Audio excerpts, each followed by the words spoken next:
Well, hey guys, welcome back to a youth ministry conversation. I'm here with Tim Smith. He's part of our coaching group, and he's got a cool background in media that he's brought into his youth ministry that's really helped not just his youth ministry, but his church, and gotten his students highly involved. And so I thought it'd be great to just have him share some of the things that he's doing and to give us some DIY, some tips that pretty much everybody can do, because not everybody has the luxury of having a full-time media staff at your church.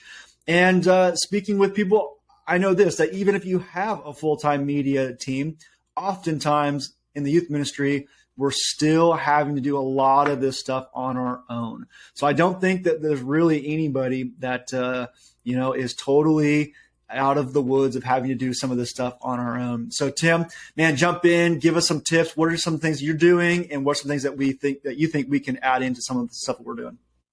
Yeah, absolutely. So Ryan, what you have is all you need, right? So everybody has a phone, and there's different ways you can use this phone.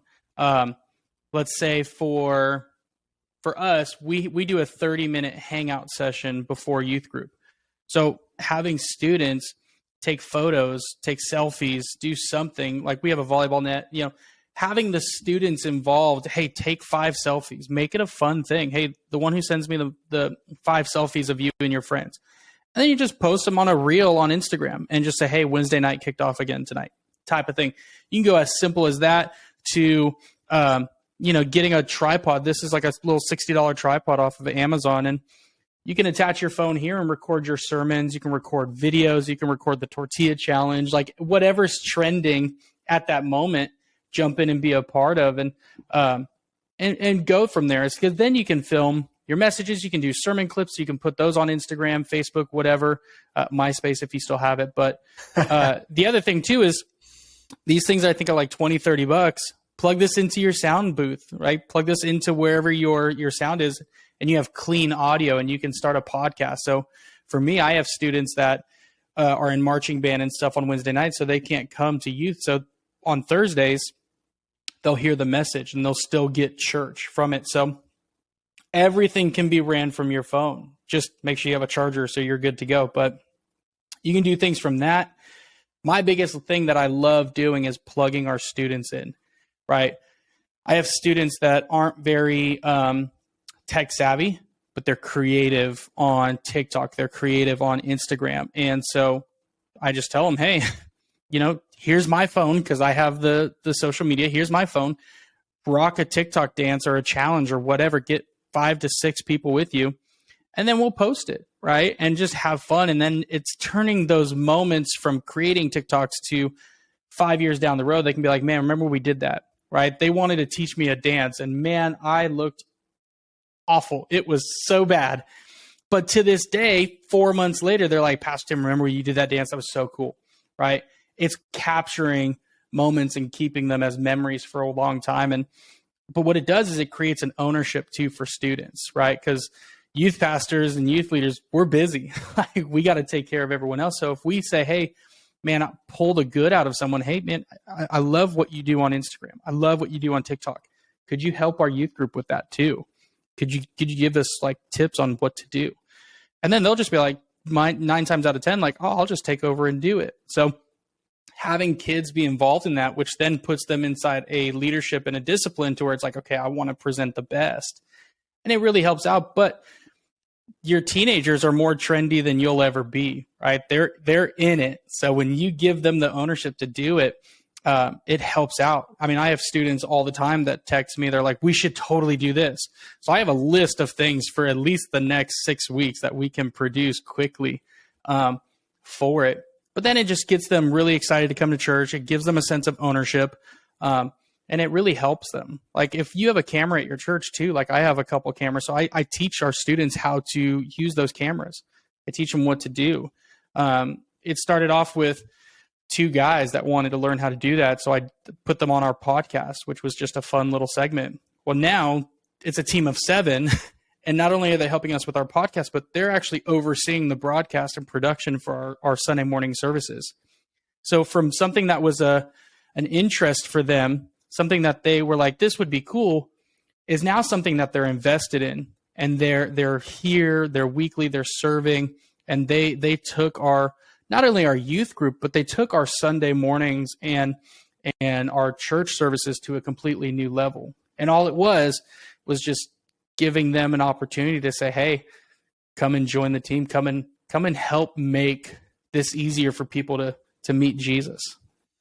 I think one thing is, for some of the guys that maybe don't have a media background, are a little bit intimidated by the idea of this. And so one thing I would encourage all of us to remember is that everyone has access to YouTube.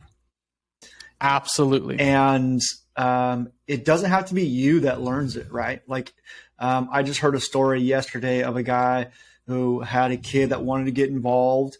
And he said, what are you interested in? And the kid said, well, I'm interested in maybe taking photos and some videos. I'm not very good.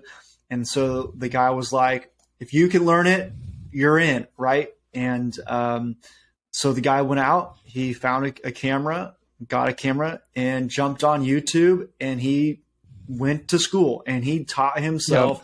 Yep. And now, just a few months later, he's producing high end, like really great, high quality videos and photos, just because somebody encouraged him, challenged him, gave him an opportunity. And students are begging for an opportunity to learn, and YouTube is free and it's available. Absolutely. And students want to dive in and learn. And you got to start somewhere. And so, talking about that podcast, what are you doing? Is that just, recording the audio from your sermons and you're putting it up, or is that interviews? What are you guys doing with your podcast? Yeah. So we have a podcast called Culture Talks. And so for us, again, because of my background, I already came to this church with some gear, right? I had my own media business, so I had all that kind of stuff. And so we started a podcast, and it was very much more of twofold, right? So we have our sermons that get uploaded. We're starting a new thing called long form and short form. So I'm taking my message in a long form, which is the normal one I preach on Wednesdays, and that will get uploaded. And then right after would be about a 7 to 8 minute sermon. It's the short form. It's the big idea. If you don't have time to listen to 25 minutes, you have time to listen to the 7 minutes. What can you get out of that type of thing? And that's just you editing your own sermon, or you're re-recording? Yeah. So when I work on my message, I look for, in the beginning process, okay, here's the spot that will be my short form. So then that way, when I go to get into that moment, I'm either looking at the camera or I'm whatever, because that also helps with Instagrams and things like that too. But it's from the live message, but I just take it, but I strategically put it as I'm preparing. I look for that spot. Sometimes if I don't, I'll just go back, re-listen to it and say, okay, cool. Here's where I want to go. So that way I'm not re-recording, not double doing, my workload.